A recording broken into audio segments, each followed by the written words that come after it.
2010 Nissan Titan. Subject of the day, black trim restoration. Not all black trim is created equal. Here we have textured porous black trim side mirrors. We've got the porous textured door handles. We have a rubberized type of weather stripping for the windows. It goes on and on with this truck. We've got the bed liner cap here, textured, porous, all back here. Also the bumper cap. But wait for it, folks, we have these fender flares, and you can see here that I have begun to polish them. And you think, wait, you can't polish black trim, it would stain it. Well, this plastic black trim, once again, endless formulations, endless configurations. This is a very smooth, and I know through experience that this is molded in black. It's not painted, so because it's so smooth, I can actually polish it with a traditional polish. I'm working one-handed today. My assistant has left. She had another engagement. So this is my cloth that I started doing by hand, and then it's just like, duh, why not bust out the buffer and cut to the chase? So since I'm doing it one-handed, I'm gonna do this in stages. And here are my tools. I've got my Rupe's little Bigfoot, or whatever they call it. I've got my Shoal Concepts spider pad. This is a medium to firm pad. And then I'm gonna go with the Shoal S3 Gold XX high performance compound. It is what's considered an extra heavy cut, because I want some extra heavy cutting on this. And because I know this is molded in plastic, I am not overly concerned with burning edges, as in taking the paint off the edge.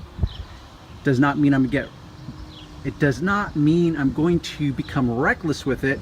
I just don't have to be overly concerned by it. Here I've seasoned my pad, which actually isn't seasoned. Well, it is, because I've already used it. I just want to show you how much I use. And I'm going to be doing this one-handed.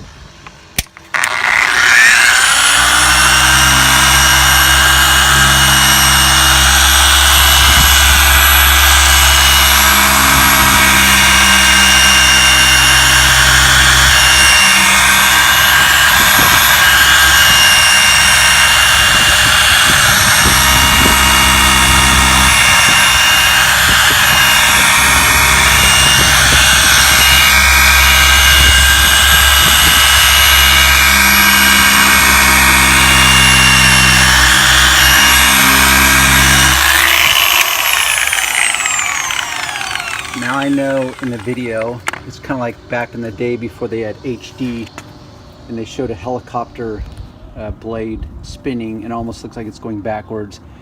This moves fast enough where the video is not able to capture the true essence of it. Just know, as a footnote, I have that on a speed setting of 2.5. If you happen to have one of these, which is, what's it called? Oh, the mini Bigfoot. So back to my cloth. I'm gonna rub this off.